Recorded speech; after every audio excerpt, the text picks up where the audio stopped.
Hi, this is Ned Siegfried from Siegfried Jensen. As proud sponsors of BeliefCast, we hope you are inspired by Todd's weekly podcasts, which contain so many courageous stories of recovery and personal growth. Remember, it's not what happened in the past that matters, it's what happens in the future. We invite you all to work hard and be optimistic about your future. Enjoy today's podcast. Welcome back, everybody. This is Todd Sylvester with the Todd Inspires BeliefCast. Like I always say, thank you so much for tuning in and for your support. It has been overwhelmingly great. I love you guys, and I wish I could, give each one of you a hug and just tell you thank you. So just know that I really do appreciate it. I'd love to give a shout out to our sponsors, Siegfried Jensen, Wasatch Recovery, iHeal Institute, Veracity Networks, and Living Recovery's Interventions. You guys are fantastic. Thank you for supporting me, and it's an honor to have you guys as part of the team. And today's going to be a great day. We have a guest. I typically, this is probably one of the, not the youngest, but I've had some really young people on here, but you're probably close to one of the youngest. You are, your name is Smith Alley. Right, which is we were talking about this earlier. It's what a cool name. Yeah. It's definitely unique. Yeah. And you are currently a senior at Bountiful High School. Mm-hmm. How old are you? 17? I'm 18. I just barely turned 18. Just turned 18. Yeah. All right. Well, you're doing some great things, by the way, and at such a young age, which is really cool. But you've also had some really tough struggles. So I'm gonna give a little background on Smith. Like we said, he's 18 years old. He goes to Bountiful High School. He's a senior. When he was younger, he was exposed to pornography, and he struggled with it for 5 years, as well as the harmful effects that social media had on his mental health, which we're going to get into. He's got an amazing story. But because of those struggles, he decided to change the course of his life, and he fell in love with helping other people, and he started a company called Protect. Is that how you say it? Protect Strong, yeah. Protect Strong. And that way you can try to reach as many people as you can. And correct me if I'm wrong too, if it's a company where you'll go into someone's home and actually counsel them and show them certain ways that they can do to help protect their family. Is that correct? Yeah. So I saw a huge gap where my parents' generation, they grew up not knowing what the digital world and the digital era was, and now they are the only parenting generation that will have to parent kids who know only the digital era. Right. And so I started by doing these in-home consultations. We're now working to go virtual just so we can reach more people. Right. And so I recorded a virtual workshop with Colin Karchner, who was big here, but the late Colin Karchner, before he passed away. Yeah. So it's now going more virtual, and then I also recently founded a nonprofit called the Live Life Bigger Foundation. Yeah, and that's cool. And you do your own podcast, and you're doing all these great things as such a young kid, and I love it, and I'm really impressed with the way you live your life. What I'd like to start off is just tell us a little bit about, again, I know you're still young, but tell us a little bit about your childhood and where you grew up. Yeah, so I was born in Salt Lake City, lived in Bountiful my whole life. Mm-hmm. I have 3 sisters, so I say I'm on Team Estrogen, and I thought about making T-shirts. So you should, yeah. I have 2 older sisters and 1 younger. My 2 older sisters are married now. One has a daughter, so I have the most adorable 9-month-old niece ever. That's awesome. And then I have a little sister who's my best friend, and we like to spend time together. Amazing parents. My dad was in the Army when he was younger, and then he went through addiction with, being an alcoholic and substance abuse, and then got into the Army, cleaned up, met my mom. My mom's name is Sally Alley, so that's not a joke. Sally Alley. So we definitely have some unique names in the family. Grew up in Bountiful, fairly regular childhood. I'm a Christian, go to church. Mm-hmm. Went to school, always been a pretty good student, get good grades, play sports. So I'd say your regular childhood. Yeah. Are you, you obviously come across as a very confident person right now. And, the stuff that I've looked up on you, you're very confident. Have you always been that kind of a kid where you're just kind of a go-getter, confident kid? Yeah, I've definitely always been charismatic, and, I've always been good at talking to adults. When I was little, my parents, like by the time we were 6, they'd make us order our own food at restaurants. And my mom and my dad, they're both foodies. And so we loved like Thai restaurants and Mexican restaurants. And we eat everywhere, like Ethiopian food. We love Ethiopian food. And so we'd go to these restaurants, and I'm just some little 5-6-year-old kid ordering for myself, and the waiters all confused. So yeah, I've always been pretty confident. I think, of course, like most people, I've always had doubt, and I think especially in my childhood, I was really good at masking my confidence and putting up fake confidence. But I have always been able like to talk really easily to people, and you know, that charisma. So yeah. Well, and I think that's kind of rare, and I don't mean that, correct me if I'm wrong, but I think, you know, kids nowadays are so ingrained in their social media that I think they have a hard time actually talking and communicating. Do you see that at all with what you've been, you know? Yeah, I mean, social media has had a huge effect on our and my generation.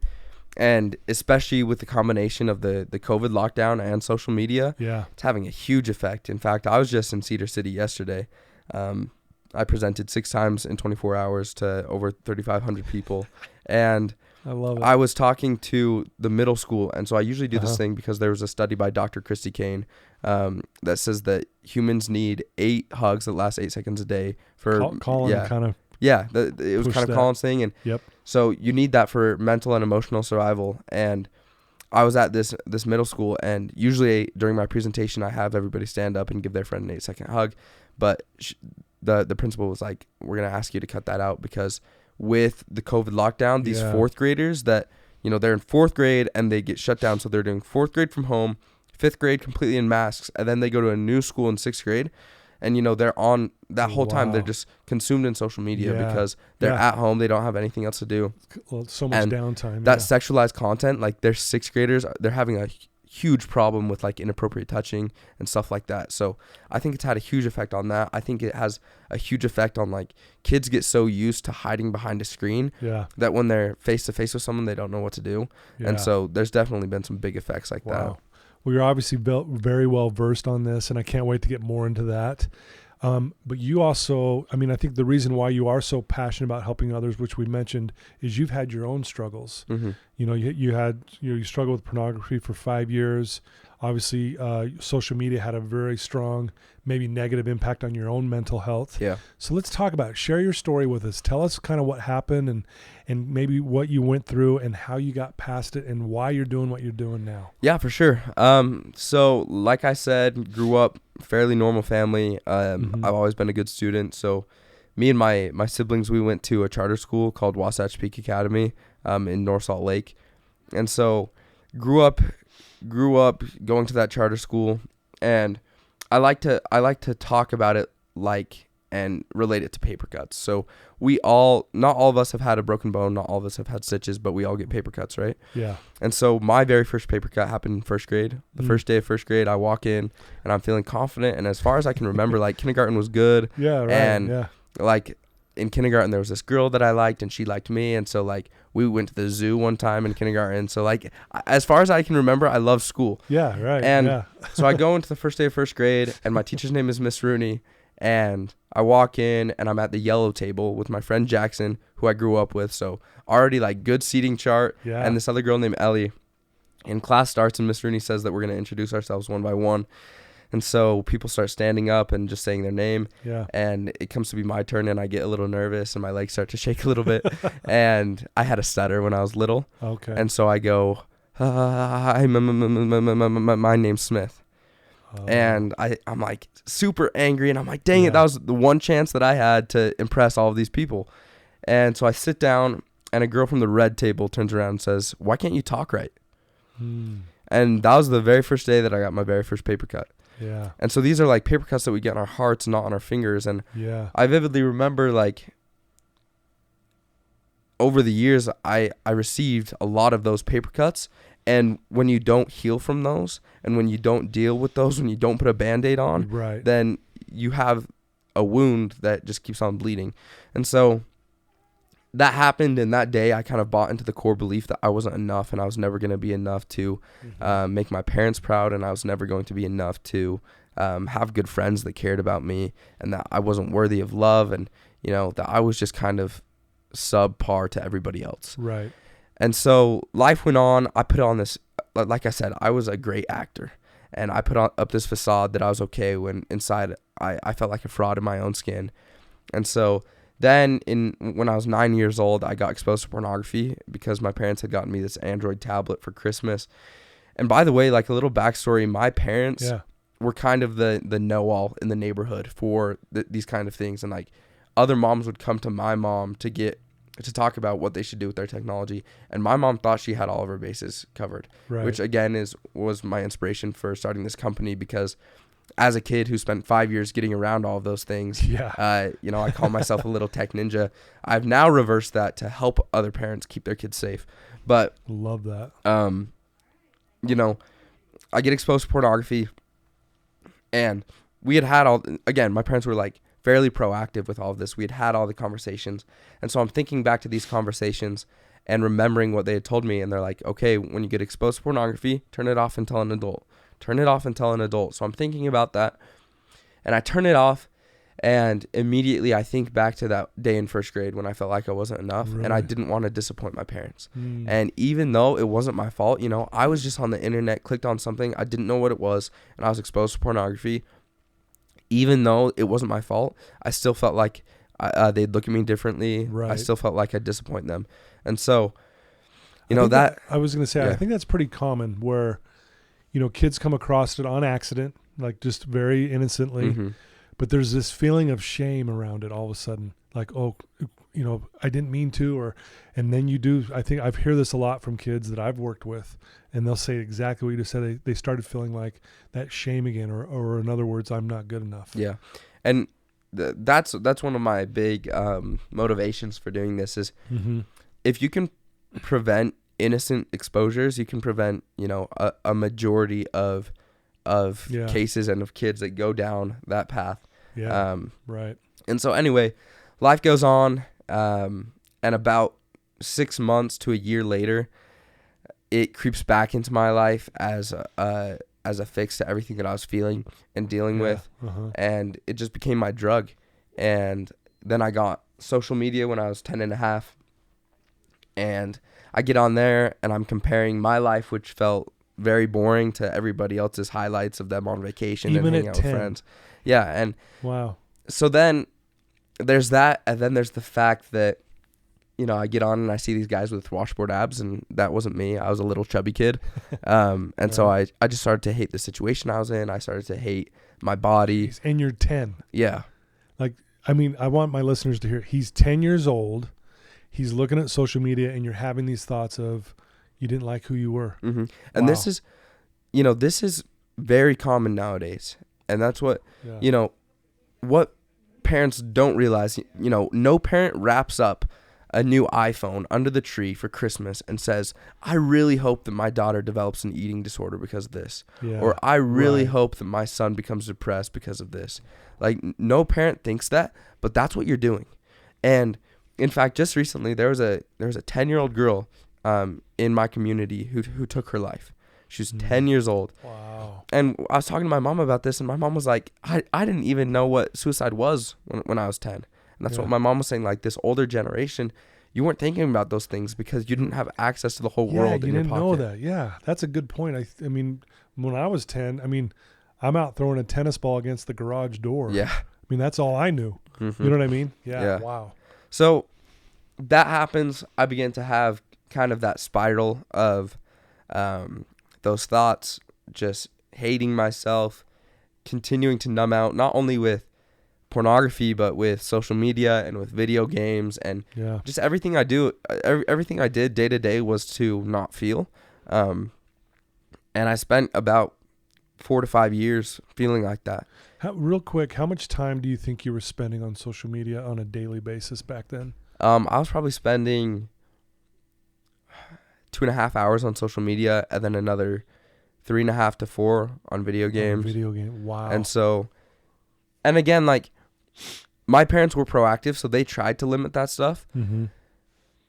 And also, like, again, I was a good student, so I was a good student because I was trying to put up the mask, and because if my parents, like, saw that I was doing well in school, then they'd kind of get off my back. So I'd wake up in the morning, get on social media, watch porn before I went to school, go to school, come home, watch porn, do my homework so that my mom didn't get mad at me, then play video games and get on social media a little bit, have dinner with my family, leave the dinner table early to watch porn, play video games, go to bed. And it like, I vividly remember, I can't remember a time of just like having a prominent feeling.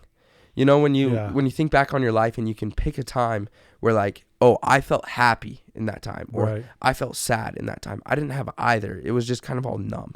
And so, you know, life keeps going like that. And like I said, growing up as a Christian, I felt like because of what I was involved with, I was going to go to hell.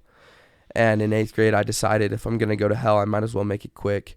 So in 8th grade, in my shop class, I decided I was going to kill myself. Really? And then, actually, someone you probably know, Rob Eastman, he came to my 8th grade health class. And with him, and with a foundation called Fight the New Drug, I decided that Clay Olson. I love Clay. Clay's the best. And so I decided that my life was worth living. I decided that if Rob could do it, I could do it too. Fight the New Drug helped me realize that I wasn't a bad kid. I was a good kid wrapped up in bad stuff. And then, you know, I decided my life was worth living, but I kind of stuck with my old ways. And, you know, still end of 8th grade, 14 years old, found myself severely depressed and dealing with anxiety, still consuming a stupid amount of porn. And I kept putting on these masks, and there were signs that I wasn't okay, but they were very small. And I was really good at faking who I was. I was really good at, you know, putting on that smile. And then on April 23rd, 2018, well, before that, I'd gotten into a lot of trouble. And on April 23rd, 2018, my parents checked me out of school, and I'd gotten into a little bit of trouble with the law. And that day was just a blow-up day. Yeah. And it was like I told you, my dad was in the Army, so he's a tough guy. Yeah. Very first day I saw him cry. And that night my mom comes down to me and she grabs my face and she says, "Smith, I will fight for you, but you have to fight for yourself first." And so it was that moment where I decided that no matter what my past had been, I was going to become the person that I wanted to be. Yeah. That the path that I was on before wouldn't define me, that I would trek up a mountain to change where I was going. So based on your mom grabbing you and saying that. Yeah, just realizing that, you know, it was so genuine, and I could really see that, like, she was ready to do anything for me. Yeah. Wow. Well, and again, Clay with Fight the New Drug, and then Rob with what he does. I mean, they're both amazing people, and it's great that their programs and what they do had that impact on you in 8th grade, where you're like, you know what, my life's worth living, and I'm not a bad person because I've struggled with this. Yeah. I think that's a good message for everyone listening right now. Like, if you're struggling with this, doesn't mean you're a bad person, right? Yeah. I think everything that we as humans are just neutral, and I think we err on the side. We're good people. We all have good intentions. We all want the best for people. Yeah. Mostly. But we all struggle with things. And so, like, doing something bad doesn't make you a bad person. And I like to think about it, especially now, like, I always ask myself, did I take a step forward or a step back? And it's okay to take a step back as long as I'm facing forward, and deciding, like, where I want to go. Right. And it's okay to take a step back if you're facing forward. It's not okay to be facing backwards. And so that's what I've decided is, like, the only thing that matters is the desires of my heart. It's my intention. And that's what I've tried to focus on. Wow. Very well said, Smith. So you have this moment with your mom. She grabs you and said, "You better fight for yourself. I'll fight for you, but you need to as well." Mm-hmm. And that's when you kind of decided, I'm going to be the person I know I can be and should be. So talk about that. What did you start doing, and what helped you kind of get past this pornography issue? And then maybe also touch base on, like, the maybe how social media really affected your mental health. Right. Yeah, so that day I handed my parents, in fact, this again goes to show how proactive my parents were. They thought if we only had an iPod and they could have filters on the Wi-Fi that we were on, that it would keep us safe. So I handed them my iPod, and I was like, I don't want this anymore. I got a slide phone, and so I started to use that. I love it. I joined a recovery group. Okay. Got a therapist, just started talking about my mental health. Uh-huh. And, started when I was taking out these bad habits that I'd fell into, I just started replacing them with good habits. I started this journaling technique called Manpower, just trying to better myself. But most importantly, it was like, especially with how deep I felt like I had gone, it was like a life or death fight for me. And it was like, this is either going to take everything that I've ever wanted, and I'm going to end up in prison or dead if I don't solve this, or I'm going to become the person who I want to be. And so I was just kind of like all in. And I remembered like that summer especially, I was working at Chick-fil-A. I'd gotten a job at 14 downtown in City Creek, and I was working like 50 to 60 hours a week as a 14-year-old. Dang, yeah. Like just putting a ton of hours in there, and I'd come home and I'd like feel that temptation, that urge to, you're stressed and to go back. And I was just like a machine. It was like I'd drop down and I'd do 50 push-ups right there. And then I'd like go on a huge run.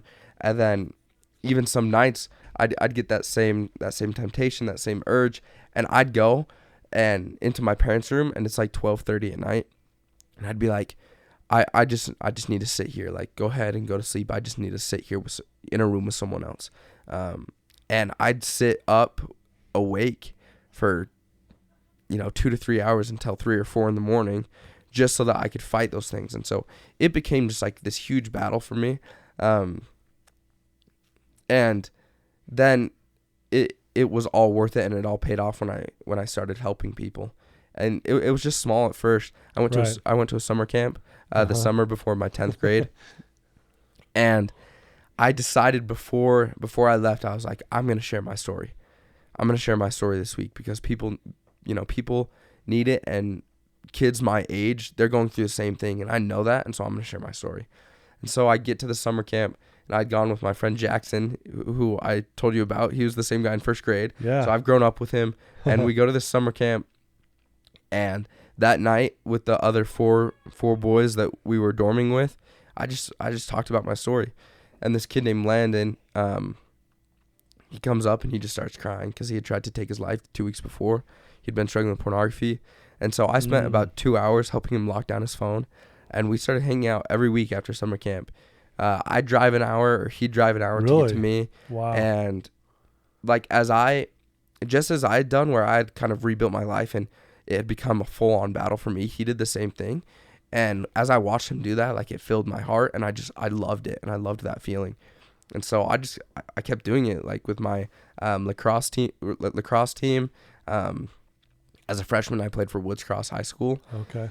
And they were not the best team, and so I was starting varsity as a freshman, and so I had a little bit of credit on the team. And one day at practice, I'm just talking about my recovery group, and one of the juniors, he was like the best player on the team, comes up to me and he says, I don't know if what you're talking about is real, but if it is, I want in. And so one day after one of our games, like 5 of my teammates came with me to my recovery group. Really? And it was just the same thing. Like, I saw them regain everything that they had lost, and it made me feel good that I'd helped them do that. Wow. Well, again, so now you're sharing your story, which again takes a lot of confidence, a lot of vulnerability on your part, because back when I was growing up, and even recently, talking about pornography was like, you don't talk about it. It's one of those things that you just keep under the wraps. Yeah. But for a kid as young as you, talking about it with your peers around you, I mean, were you ever worried that people might look at you differently or judge you? Or was that like you didn't care? You're like, you know what? I don't care. I'm sharing. Excuse me. Yeah, I mean, I was like scared to death, especially when my parents found out about all this stuff. I like asked them to kind of keep it under the radar, especially with my sisters, because I wanted to, before I told them, like, I wanted to be somewhere on the path. Like, I wanted to be on the come up. And so it took me about a month and a half to tell my oldest sister, and then 3 months to tell my other sister, and probably 5 to 6 months to tell my littlest sister. Oh, okay. And so I was always really scared. And then, about a year later when I started talking to these other kids, like, it was all really scary. But I just decided, especially believing in God and believing in Satan even. Yeah. I believe that Satan wants us to be alone, and he wants us to be isolated. And so if I did that, and if I didn't share, like, the battle was won. Right. And so I kind of got to the point where I'm like, I don't care. Every kid's dealing with this, Over 90% of boys 13 to 18 are viewing pornography consistently. And so I just decided that I'd start sharing, and then I just love sharing, and I never had a bad experience with it. I never shared my story with someone and they were like disgusted by me, Right. And because everybody's struggling with something. Yeah. And then by that point, and now it's just like, it's amazing that I took a struggle that I had when I was younger, and this is something that when I was 13, 14 years old, there is no amount of money that I wouldn't have paid to keep it a secret, right? Yeah, right. But now everybody wants to hear it. Yeah. And, people go to great lengths to hear the story. So I think once I realized that, first of all, most of the time, I'm not going to be judged because of it. Yeah. And I'm not going to be looked at as less because of it. And second of all, like, if someone does, that's their loss, because I'm on my own journey. Yeah. And if you're not going to add to what I'm doing, and if you're not going to, fight and battle with me against the evils of the world, okay, Right. Well, again, you're very well spoken. You're very confident. I love it, and I love how you're. And I would also say you're very mature. Thank you. The way you're looking at things, and again, that says a lot about you. And now I know why so many people just love you. Thank you. So you do this, you change your life, you're sharing your story, and obviously you want to take it to another level, right? Yeah. So you created this company and this foundation or whatever. Let's talk about that and tell us, Yeah. what about those things. So, I mean, even before that, when I was 16, or when I was coming up on 16, my parents said, if you want to get your driver's license, you have to be an Eagle Scout. And so I'm like, I told them this, I'm like, I don't want to paint a bench. I don't want to go plant trees. That's not something I'm passionate about. I want to do something I'm passionate about. And so they were like, okay, then you can drive when you're 18. And so I'm like, okay, I have to figure out a way to get this Eagle Scout done so that I can drive. But I want it to be something that I love. And so November 2019, I put together a fireside for my community talking about the harmful effects of social media and pornography. And I got my therapist to come and speak alongside me. Really?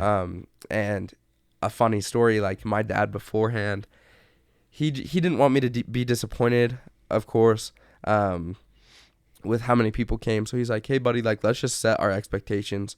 And he's like, I don't know if more than 50 people will come. So let's just like set our expectations. And I looked at him and I said, I will bet you lunch right now that over 200 people come. And so we're like having this bet, and the night begins, and my dad's sitting at the door counting the people coming in, and over 250 people showed up that night. Right on. And so I speak and I share my story with all these people for about 16 minutes is how long I spoke. And then my therapist stands up and speaks. And after that, one of the people that attended must have told someone that they knew, and a group called Citizens for Decency, which is a group out of Idaho, contacted me, and they wanted me to be involved with an assembly that they were doing for Snake River High School, I think it was. And so I'm preparing for that, and then COVID happens and everything, goes down the toilet. And throughout this whole time, I was working at Chick-fil-A. I worked there for 2.5 years. When I was 16, they made me a manager there, so I'm working. At 16, that's cool. Yeah, so then I get to this point where COVID shuts everything down, and again, I've always been a pretty hard worker, and I'm working, 12-hour shifts every single day with the masks on, and I just kind of get fed up with it. And I've always loved business, and I've always, kind of had that entrepreneurial spirit. Yeah. And so I wanted to start a company, but do something that I was, again, passionate about and something that could help people. And so I started this company. I quit my job at Chick-fil-A, and I started this company called Protect Strong, partnered with a few softwares, and just started going into people's homes, helping them set this stuff up, having a conversation with the family about media guidelines and stuff like that, how to have a healthy relationship with social media and technology, because obviously it's not going away, so we have to figure out how to live with it. Yeah, right. And so I started doing that, and it's going a little bit slow, but still working on it. Start making some good money, and then, my mom and I had followed Colin Karshner for a long time, and so I reached out to him, and I was just like, hey, this is my story, this is where I've been, and this is what I'm trying to do so I can help people. And I don't know how you can help me, but I know that you can help me. Yeah. And so he's like, hey, do you want to come on my podcast? And so I go down, and I'm on his podcast. And that's awesome. When I met him, it was like an instant connection, and it was like an instant brotherhood, and it just felt so easy and so electric with him. And so we do this podcast, and he's like, I want you to come speak with me. And so I start following him around. He'd do a fireside or a conference, and he'd speak for 45 minutes, and I'd speak for 5. But still, you're with him, which is great. Yeah, and I'm learning from him, and, he's kind of offering me that mentorship. And then we recorded this video workshop together, and things start going and picking up, and I start traveling and doing consultations, go to Reno, go to San Diego, doing these consultations and speaking, and then Colin passed away.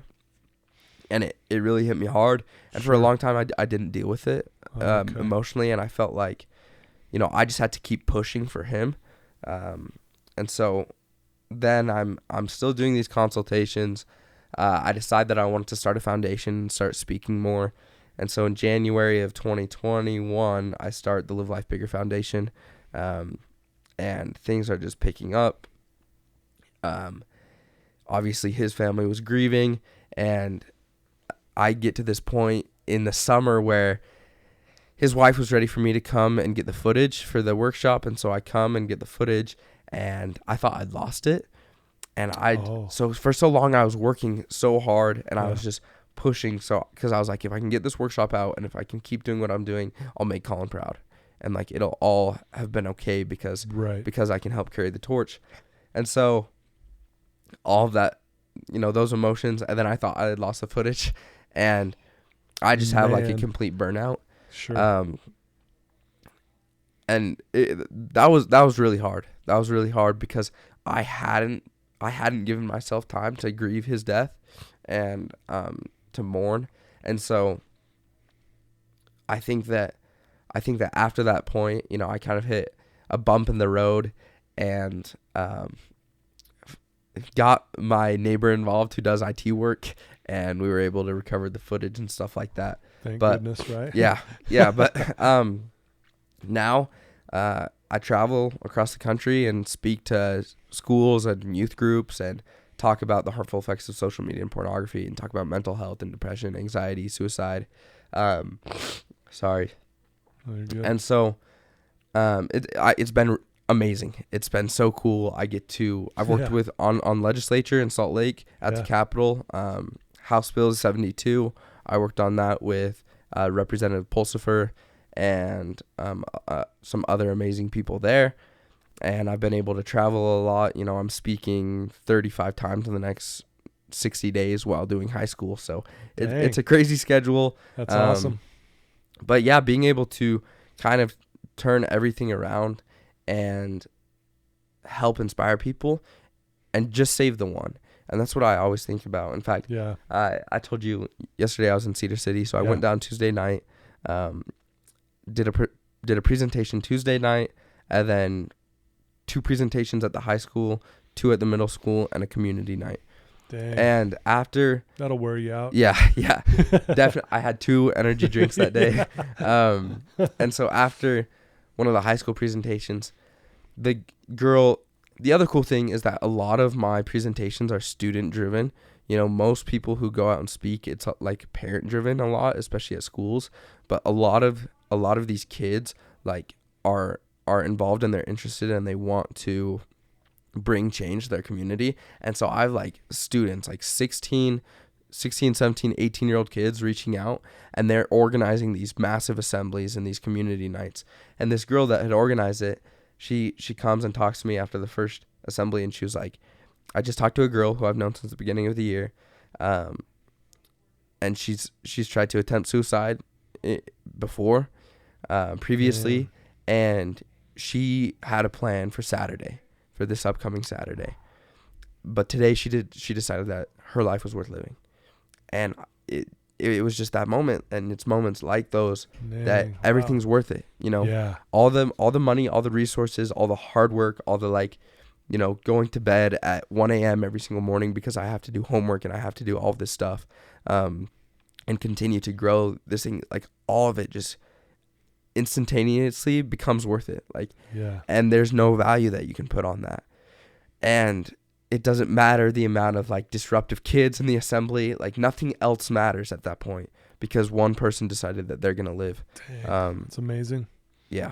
Yeah. And I couldn't agree more, man. If we can reach one person, I really think you sharing today is going to save someone's life, honestly. I mean, I really do. And I honestly believe for those of you listening, this is directed towards you, not anyone else. Your life is too precious to waste. And there is a life that is waiting for you. There's untapped potential that is waiting for you to go and grasp it. And that looks different for every single person. You can't compare your potential to anyone else's because the maximum amount that I can do is going to be different than the maximum amount that Todd can do. Right. Those potentials are different, but there is a life waiting for you that will be beyond your wildest dreams. And not only will you find joy in that, but you'll be able to find sadness. And I think that's what's amazing because you can't have joy without sadness. Yeah. And in fact, I saw this thing the other day and it was like, I don't know what I'm feeling, but I need to feel. Like we need all of the emotions. Right. And I talked about that. Like for 5 years, I didn't feel anything. And I wish I could have just felt sadness, but I didn't. I just felt nothing. Yeah, right. And like there is a life waiting for you listeners, and that life is worth living for, and that life is worth all of the hard work. I don't regret anything in the past. Yeah. In the past 4 years, that I don't have a single regret, and that is because like I've been willing to put in the hard work. I've been willing to do everything that I need to do to chase that life. Yeah. And I know that everyone can find that. Everyone can find that for themselves. Beautifully said, Smith. Seriously, man, that is so beautifully said. I think a lot of people don't realize that, but I do believe that we are here to go through tough times to overcome it so we can be in a position to help other people. That's exactly what you're doing, and you're giving back now. And look, I mean, I can just feel your passion, dude. You're 18. It blows my mind. Thank you. That this is where your head is at this age. You probably hear that a lot, but I mean, I can only imagine, like, if you're starting this young, like, think about, 20 years from now. Yeah. Like, I want to be a kid forever. So yeah, I know. Me too. Yeah, I love that. And, one thing that I want to just mention too. Yeah, please. Like what you said. So there's this idea, the hero's journey cycle, right? Uh-huh. And basically the ideal and a good story is when someone goes through trials and because of that overcomes them and receives what they wanted, right? Yep. And a bad story is one of two things, where someone doesn't go through trials and receives what they want, or someone goes through trials and then doesn't get what they want. Yeah. And the reason why there's these movies and these books that we love is because we see ourselves in it. Yeah. When we watch Harry Potter, yes, there's wizards and witches and dragons and all of this unrealistic and fictionist stuff. Yeah. But we see ourselves in those characters. And there's this idea, the word evangelium was a early Catholic word that the Catholic priests use basically just to confuse the peasants. But I think it was J.R. Tolkien. He created this new definition, but it can't even be described with words. But it's that moment when everything is worth it. It's that moment, in the Lord of the Rings when the 7 armies charge each other, and it's just the glorious turning point, right? It's that moment in the 7th Harry Potter when they defeat Voldemort and Harry throws the wand off the bridge, and that's the beginning of the new life. Yeah. And what's amazing is that we watch these movies and they all end at that point, right? But we all know that's when the story begins. And so I think a lot of the times, like, we watch this and we see and we feel ourselves in these movies, but what we don't realize is that you're probably at the point right now where the movie ends. And for that story, that's just the beginning. Yeah, I love that. Wow. So well said. Are you a guy that loves to study and research, and you know a lot? Yeah, I like to read. I just like to be knowledgeable. Yeah. And again, I try to live a life where I can think a lot. And one of my favorite things, and actually the only New Year's resolution that I ever set down, is that I want to be able to spend 30 minutes with myself every day with no distractions, nothing near me. Mm-hmm. And I want to be able to sit there and I want to be able to think and be okay with my thoughts. And so I've always I don't like distracting myself. If I'm bored, I love to be bored, because now I'm going to think about life and all of this crazy stuff. But I also like to read, and I like to hear things that are profound. And so I chase after that stuff. No, I can tell you're very well spoken. So one of the questions I have going through my mind is, now that you're here, how do you handle your social media? And, what are some tips that you could even share with our listeners? Like, what do you do to make sure you kind of keep it in check? How much time do you spend? What do you try to do to kind of set up these, boundaries that you will follow? Right. Yeah. So for, especially during the beginning stages of, starting this company and the foundation, I wasn't ready to handle all of that stuff. So we actually found a lady who's really good at social media, and she kind of took control of it. I'd write content and send her pictures, and she'd post it and respond to people. Yeah. And all through that time, I was working on myself, because I want to be able to control it. I want to be able to have the self-control, and I had to work on that. And now I'm at a point where I've realized that technology, social media, all of this stuff is merely just a tool. And, there's two people in the world, and there's the entertainer and the entertainee. And I want to be an entertainer, Mm-hmm. I don't want to be somebody that's sitting there scrolling. And I want to be able to use these things, again, as a way to spread light and as a way to help people. Because they aren't social media, technology, that stuff, it's not a foundation of my life. It's just a tool. It's a tool to connect with people, to reach more people. And so I really had to have that mindset.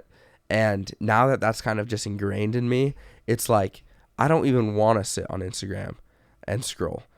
I'd rather be spending time with my sister. I'd rather be working on my business, bettering myself. Yeah. And I think as I've been able to taste a little more of the things that I love and find some more success, that just grows and grows, where I don't want to waste my time. Yeah. And I've realized that this life is so short. The last 3 to 4 years have just flown by. Yeah. And it scares the crap out of me. Yeah, wait till you get my age, dude. Yeah. It really flies. Yeah.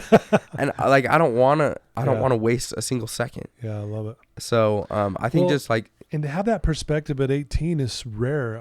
Do you understand that?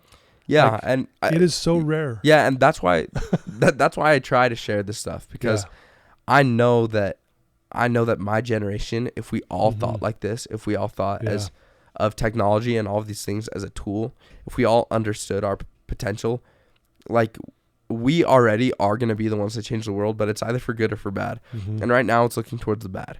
Yeah. But if we can understand that all of these things are just a tool to be used for good, then I think that's what's going to be able to change the world. So that's why I want to spread my message. That's why I want to be able to stand in front of thousands of kids and inspire them, because it's not me. It's not a single person who can change the world. It has to be everybody. So. Well, I love it.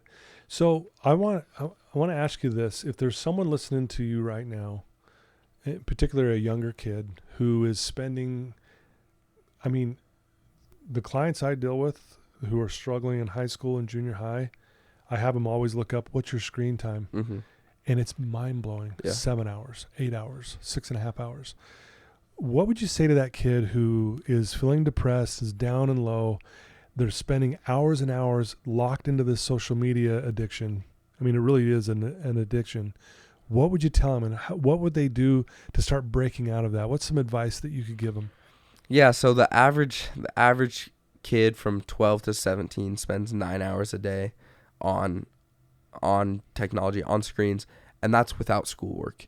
And so 9 hours. Yeah, realizing that and understanding that, if you are a young listener, if you know, the first thing that I'd push you to do is log off long enough to fall on your butt, and log off long enough to fail. Because when you fail, you realize that like failing isn't that bad. And I think a lot of kids are just scared to fail, and they're scared to make a mistake, but that's how you learn, and that's how you become better. Yeah. And so first, know that like you're capable of a lot of things. You're capable of not only failing, but standing up after a fail, and then achieving the goal that you wanted. And so I'd push you, like, do that and figure out for yourself who you are, and figure out for yourself what you can do. Because, and especially with parents today, I think this is my biggest problem with parents today, is that they're not willing to let their kids fail. And they're not willing, you know, parents push on what they think of as, you know, if my kids will do this, they'll become successful. Right. And it's all out of good intention, because they just want their kids to be successful, to have a happy life. But what we need to do is encourage them to fail. And so go out, fall on your butt a few times, pick yourself back up, and through that, you'll realize what you can become. Okay. And then use all the things that we've been given. Use your natural knack for technology and for social media. Use that for good, because that can be used as a tool. Figure out what you're passionate about and go and get it. Find people who can help you. Find people who need your help, and be willing to serve those people. Be willing to do the hard work. Life's not easy. Nothing that was worth working for was easy. Yeah. And so I think when you can realize that, when you can understand, like, no matter what situation you're in right now, there's something more waiting for you. I love it. Very well said. Great advice. What's a challenge you could give all our listeners right now? I know you've given some stuff already, but give us a challenge. Like, for all of us, including myself, on social media, what's a challenge that we could all maybe take on? What would you give us? Yeah, I mean, for social media, I'd challenge you to go and look through the people that you follow and ask yourself, does this person lift me up? Does this person better me? So for me, you know, I have almost 2,500 followers on Instagram. I only follow 120 people. And for me, like, that just not only limits the time that I spend, but the only people that I follow are my family, and I follow people that I use their stuff, and I repost their content. And so go on and ask yourself, does this person make me happy? And if they don't, unfollow them. If you find yourself being like, oh, why does this person post this? Unfollow that person. Remove the toxicity from social media so that you can create an uplifting place to be. Because for me, like, the time that I do spend on my Instagram, it's all uplifting. It's all people talking about addiction recovery and mental health awareness and all this stuff. It's a good place to be for me. Of course, I still don't like spending a lot of time on it, but it is a fairly... But when you're there, you want to make sure it's uplifting. Yeah, and so go and, like, just weed out your the people that you follow. The other thing that I challenge you outside of social media to do is ask yourself, where do you want to be in 20 years? And when you ask that, and this is called back planning, and I love doing this, you figure out through that what you need to do every single day. And every single time, if you ask yourself that question, it won't be spending a lot of time on social media. Right. Like you won't be like, okay, if I can spend 3 hours on social media every single day, I can achieve my Right. dream. So ask yourself those kinds of questions, and then be willing to take those little steps every single day to get to where you want to be in the future. Wow. Love it. And I think that's great advice. You know, I had a friend who was going through all of her followers, or who she was following, doing what you just said. I don't even know this person. I don't even know why I follow him. I'm going to unfollow. Right. You know, again, like cleaning it up. And Yeah. I love that. I love that advice. Well, man, you've said so amazing things today. If someone wants to use your services and they want to know about your foundation and this and that, what's the best way to do that? And what's the website and that kind of thing? Yeah, so you can follow me on social. My nonprofit social is at live.life.bigger. We also have a Facebook page at Live Life Bigger Foundation.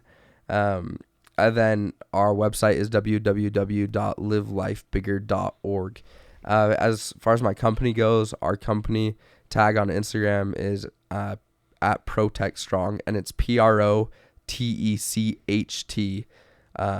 STRONG, Protect Strong, because we're pro tech as well as protecting the home.